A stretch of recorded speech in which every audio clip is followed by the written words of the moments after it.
नमस्कार, भारत अपडेट देख रहे हैं आप। मैं हूं आपके साथ सपना दीपक मदेशिया। बुलेटिन का आगाज करेंगे बड़ी खबर के साथ। उत्तराखंड को केंद्र सरकार की बड़ी सौगात, 7,000 करोड़ की परियोजना को स्वीकृति। सीएम धामी केंद्रीय मंत्री नितिन गडकरी से मिले। श्रीनगर बाईपास को स्वीकृति मिली है।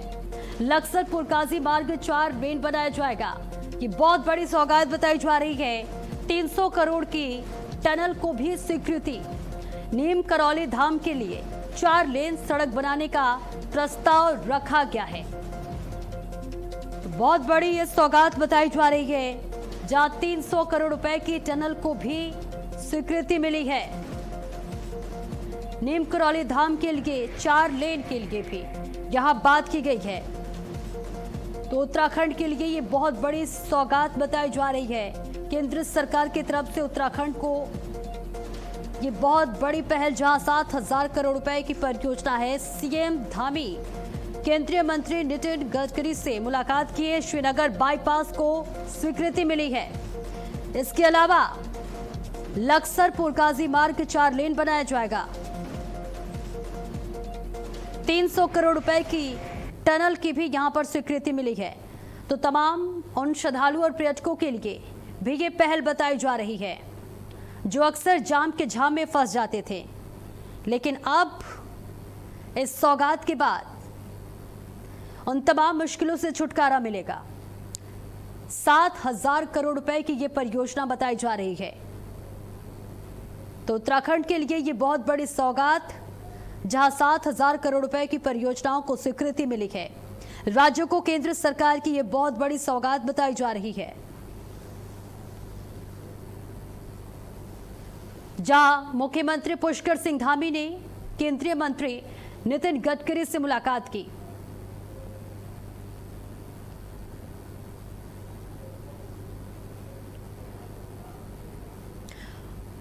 और आज से मदरसा शिक्षा बोर्ड का अस्तित्व समाप्त। अब राज्य अल्पसंख्यक शिक्षण प्राधिकरण का जिम्मा मान्यता निगरानी पाठ्यक्रम नई व्यवस्था के तहत होंगे। शिक्षा सुधार की दिशा में सरकार का ये बहुत बड़ा कदम है। मदरसों में एनसीईआरटी आधारित पाठ्यक्रम लागू। विज्ञान, गणित और आधुनिक विषयों पर विशेष जोर दिया गया है। 1 जुलाई से मदरसा शिक्षा नए ढांचे के साथ शुरू होगा। तो अब राज्य अल्पसंख्यक शिक्षण जहां मान्यता निगरानी पाठ्यक्रम नई व्यवस्था के तहत होंगे। कल यानी कि 1 जुलाई से मदरसा शिक्षा नए ढांचे के साथ शुरू होगा। 23 जून से मदरसा शिक्षा बोर्ड का अस्तित्व समाप्त हो गया, जहां शिक्षा सुधार की दिशा में सरकार का ये बहुत बड़ा कदम बताया जा रहा है। कल से यानी कि 1 जुलाई से मदरसा शिक्षा नए ढांचे के साथ शुरू होगा। विज्ञान, गणित और आधुनिक विषयों पर विशेष जोर दिया गया है। एनसीईआरटी आधारित पाठ्यक्रम अब मदरसे में लागू होंगे। तो पाठ्यक्रम अब नई व्यवस्था के तहत होंगे। कल से ये व्यवस्था लागू है। तो शिक्षा सुधार की दिशा में सरकार का ये बड़ा कदम बताया जा रहा है, जहां आज से मदरसा शिक्षा बोर्ड का अस्तित्व समाप्त है। अब राज्य अल्पसंख्यक शिक्षण प्राधिकरण का जिम्मा मान्यता निगरानी पाठ्यक्रम नई व्यवस्था के तहत होंगे, जहां शिक्षा सुधारों की दिशा में सरकार का ये बड़ा कदम है।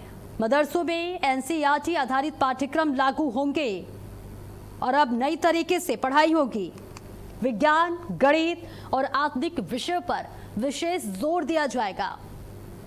कल से यानी कि 1 जुलाई से मदरसा शिक्षा नए ढांचे के साथ शुरू होगा। तो ये बहुत बड़ा बदलाव भी कहा जा रहा है, जहां कल से एनसीईआरटी की बुकें पढ़ाई जाएंगी मदरसों में। और आज से यानी कि 30 जून से ये बदलाव का कल से शुरुआत है और आज समापन हो गया। और राज्य में साल 2027 के विधानसभा चुनाव को लेकर कांग्रेस ने अपनी तैयारियां तेज कर दी हैं। और इसी क्रम में हल्द्वानी के राजपुरा क्षेत्र से परिवर्तन संकल्प सम्मेलन अभियान की शुरुआत की गई। यह अभियान 7 जुलाई तक प्रदेश के सभी 13 जिलों में चलाया जाएगा,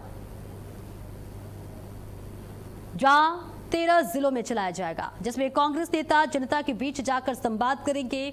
और इस कार्यक्रम में पूर्व प्रदेश अध्यक्ष करण माणा और हल्द्वानी विधायक सुमित हृदयेश ने लोगों को संबोधित किया। इस दौरान नेताओं ने राज्य की बीजेपी सरकार पर बेरोजगारी, महंगाई, भ्रष्टाचार और जन समस्याओं को लेकर तीखा हमला बोला। कांग्रेस नेताओं का कहना है कि इस अभियान के जरिए वे हर जिले में जाकर जनता की समस्याएं सुनेंगे और उन्हें पार्टी से जोड़ने का प्रयास करेंगे। पार्टी का दावा है कि यह अभियान 2027 के चुनाव में कांग्रेस के पक्ष में माहौल बनाने में अहम भूमिका निभाएगा। तो जनता से संवाद किया जाएगा। हल्द्वानी से परिवर्तन संकल्प सम्मेलन का आगाज है। 7 जुलाई तक सभी जिलों में ये अभियान जाएगा। बीजेपी सरकार पर कांग्रेस का ये तीखा हमला, जहां जनता से संवाद कर समर्थन जुटाएगी कांग्रेस। हल्द्वानी से परिवर्तन संकल्प सम्मेलन का आगाज, जहां 7 जुलाई तक सभी जिलों में जाएगा अभियान। तो राज्य की बीजेपी सरकार पर बेरोजगारी, महंगाई और भ्रष्टाचार, इसके साथ ही जन समस्याओं को लेकर यहां तीखा हमला कांग्रेस की तरफ से किया गया।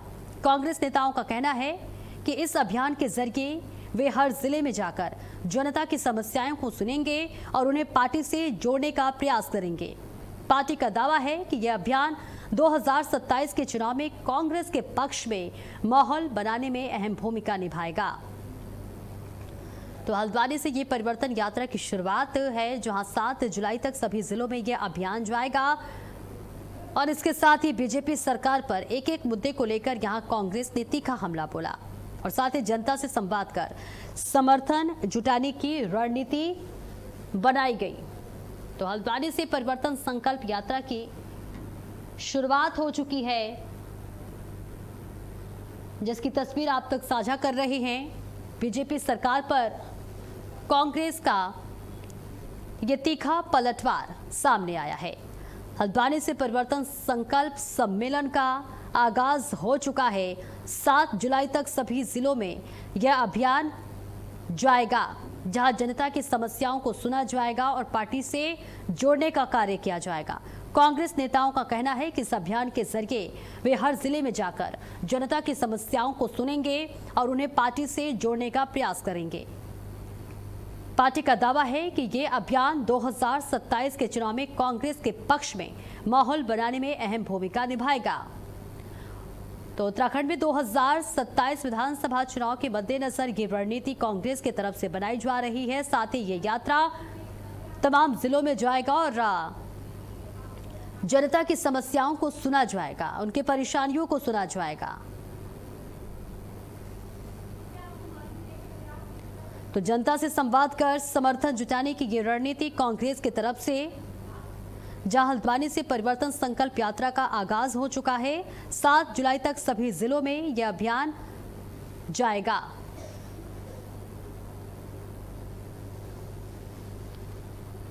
तो बीजेपी सरकार पर कांग्रेस का ये तीखा पलटवार।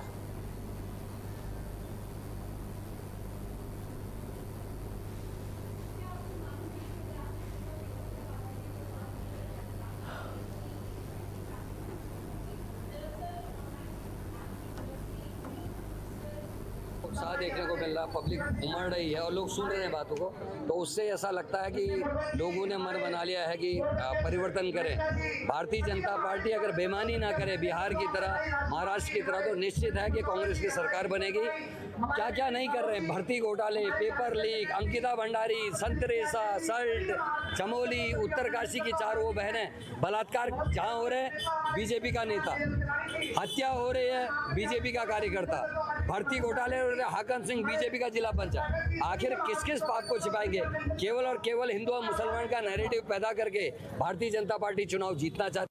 हजारों की तादाद में महिलाएं आई थी, हमारी बेटियां, हमारी बहनें निकल कर आई थी और वो अगर आशीर्वाद देने कहीं निकल जाएंगी तो आप समझ ही लीजिए गरीब आदमी परेशान हो चुका है इस प्रदेश में। और विशेषतम गरीब जनता जो हल्द्वानी की है, 85% ऐसी आबादी है जो नजूल पे वास करती है। उनके मकानों पर लगातार लाल निशान लगा दी, रातों की नींद हराम कर दी, कभी उनका मकान तोड़ने की बात होती, कभी विस्थापित करने की बात होती। और इसके बीच में इस क्षेत्र में राजपुरा विशेष की मैं बात करूँ, स्मैक का जो प्रचलन है पूरे शहर में बहुत ही चिंतनीय विषय है।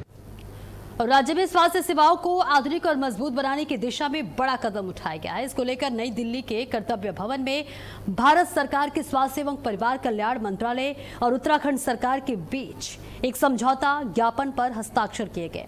इस समझौते के तहत प्रधानमंत्री निधि के माध्यम से उत्तराखंड को 4 MRI मशीनें, 5 डिजिटल मैमोग्राफी मशीनें और 75 AI आधारित पोर्टेबल हैंड हेल्ड एक्सरे मशीनें उपलब्ध कराई जाएंगी। इन आधुनिक उपकरणों से प्रदेश के सरकारी अस्पतालों में जांच सुविधाएं और बेहतर होंगी और बीमारियों का समय पर और सटीक समाधान संभव हो सकेगा। खासकर पर्वतीय और दूरस्थ क्षेत्रों में इन मशीनों से मरीजों को उनके नजदीक ही बेहतर जांच सुविधा मिल पाएंगी, जिससे इलाज और तेज और आसान होगा।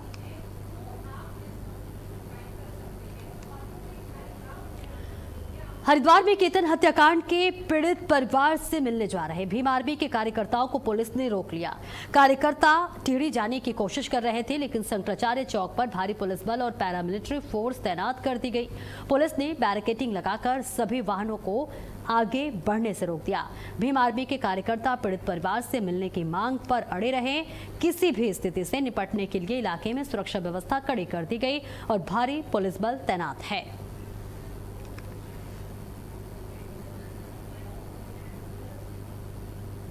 पौड़ी गढ़वाल सहित राज्य के पर्वतीय क्षेत्रों से रेफर होकर आने वाले गंभीर मरीजों को समय पर अस्पताल बेड न मिल पाने की समस्या प्रशासन के संज्ञान में आ चुकी है। प्रभारी सचिव दिलीप जावलकर ने कहा है कि ये मामला अभी हाल ही में उनके सामने आया है। उन्होंने बताया कि पहाड़ी क्षेत्रों में दुर्घटनाएं, वन्यजीव हमले और अन्य आपात स्थितियों में मरीजों को तुरंत एम्स ऋषिकेश रेफर किया जाता है, लेकिन वहां पहुंचने के बाद बेड उपलब्ध न होने से मरीज और परिजनों को भारी परेशानी होती है। कई बार ऐसी स्थिति में मरीज की जान भी खतरे में पड़ जाती है। सचिव ने कहा कि वे इस मुद्दे पर एम्स ऋषिकेश के अधिकारियों और डॉक्टरों से जल्द बातचीत करेंगे। साथ ही कारणों की जांच कर पर्वतीय क्षेत्रों से आने वाले मरीजों के लिए समय पर बेड उपलब्ध कराने की व्यवस्था सुनिश्चित करने का प्रयास किया जाएगा।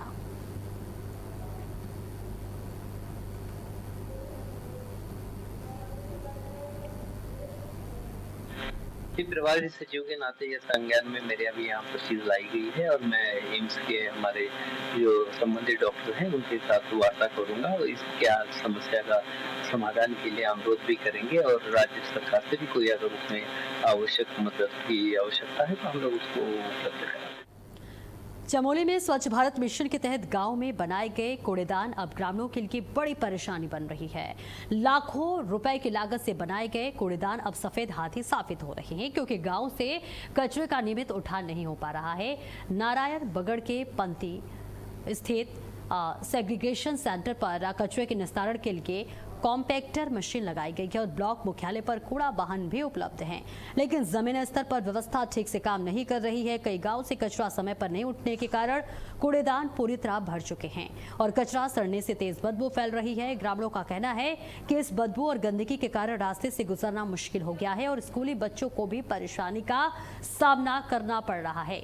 फिलहाल गाँव में गंदगी और बदबू से लोग परेशान हैं और सिस्टम की कार्यशैली पर सवाल उठ रहे हैं।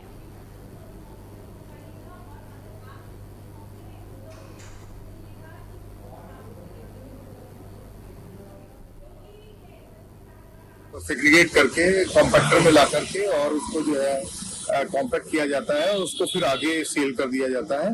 तो हमारी इसमें टीम लगी हुई है और इनका रोस्टर भी बना हुआ है कि किस रूट से प्रतिदिन इनको जाना होगा और अगर कहीं से कोई शिकायत प्राप्त होती है तो वहाँ पर भी भेजते हैं और अगर कोई हमें जानकारी मिलती है कि कोई कार्य ठीक से नहीं करता है तो उसमें भी हम कार्रवाई करते हैं। हमारा प्रयास ये है कि जो भी सॉलिड वेस्ट ग्रामीण क्षेत्रों में है उसका निस्तारण जो है अच्छे प्रकार से किया जाए।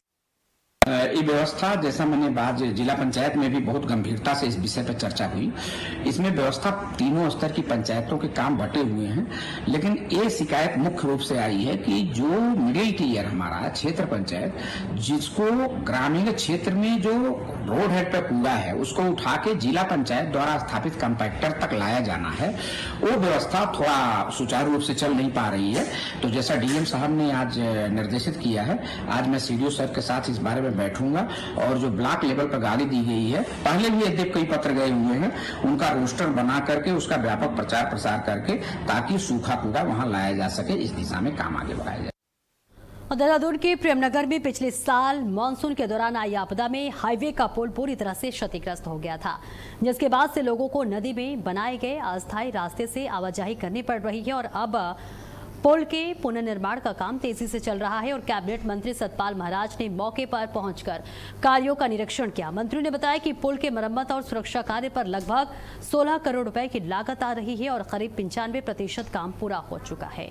आपदा के दौरान पुल का एक पिलर तिरछा हो गया था, जिसे हटाकर नया पिलर बनाया गया और उस पर पूरे पुल को दोबारा स्थापित किया गया है। उन्होंने कहा कि पुराने पुल और उसके पिलरों का दोबारा उपयोग कर लागत को कम किया गया है। मंत्री ने अधिकारियों को निर्देश दिए कि पुल का काम अगले 10 दिनों के भीतर पूरा कर इसे आम जनता के लिए खोल दिया जाए, ताकि बरसात से पहले लोगों को राहत मिल सके।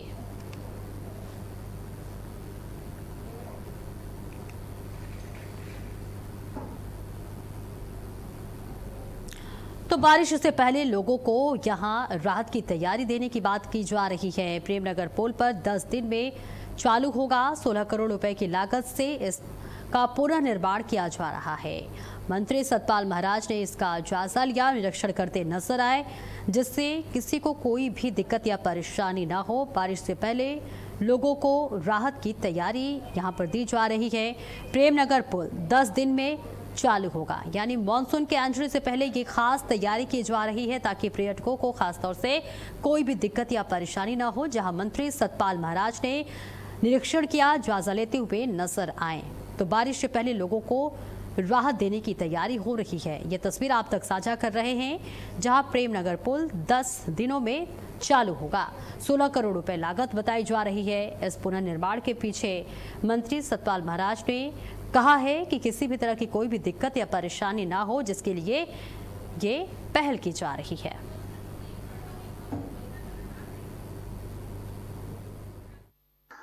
सुरक्षात्मक और पुनर्निर्माण का जो कार्य किया जा रहा है, जिसकी लागत 16 करोड़ रुपए है और 95% कार्य पूरा हो चुका है।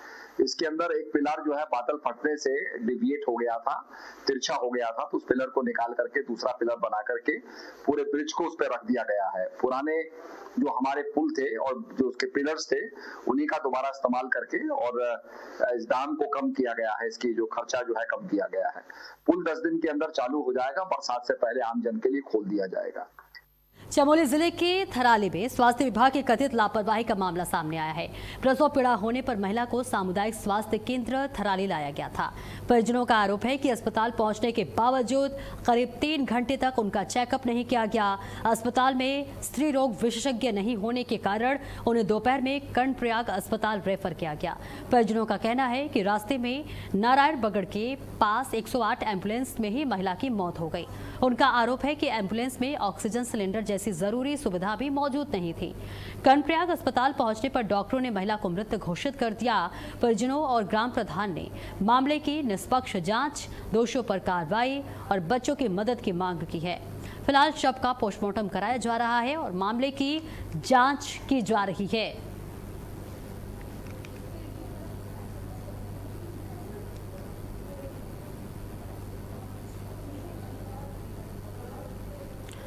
ऋषिकेश बद्रीनाथ राष्ट्रीय राजमार्ग पर तोता घाटी के पास बड़ा हादसा टल गया।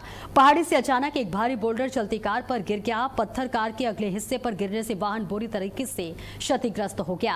कार में 4 दोस्त सवार थे जो बद्रीनाथ धाम जा रहे थे और राहत की बात यह है कि सभी युवक सुरक्षित बच गए और किसी को गंभीर चोट नहीं आई। घटना के बाद कुछ देर के लिए मौके पर अफरा तफरी का माहौल बना रहा।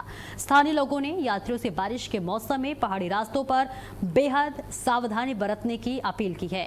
उनका कहना है कि लैंडस्लाइड और पत्थर गिरने वाले इलाकों में बिना जरूरत वाहन नहीं रोकना चाहिए, क्योंकि बारिश के दौरान ऐसे हादसों का खतरा बढ़ जाता है।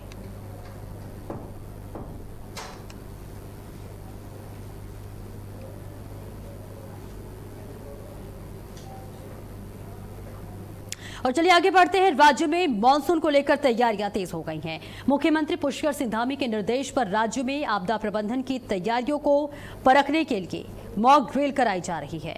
इसके तहत जनपदों में टेबल टॉप एक्सरसाइज के जरिए ये देखा जा रहा है कि आपदा की स्थिति में प्रशासन के पास कितने संसाधन उपलब्ध है और राहत और बचाव कार्य की क्या रणनीति है। इसके साथ ही आपदा प्रबंधन विभाग की ओर से अत्याधुनिक उपकरणों की प्रदर्शनी भी लगाई गई है, ताकि ये समझा जा सके कि अलग अलग आपदाओं में कौन से उपकरण कितने उपयोगी हैं। सरकार का उद्देश्य है कि किसी भी आपदा से पहले पूरी तैयारी हो, ताकि जरूरत पड़ने पर तेजी से राहत और कार्य किया जा सके। राज्य में 2 जुलाई को मुख्य राज्य स्तरीय मॉक ड्रिल भी प्रस्तावित है।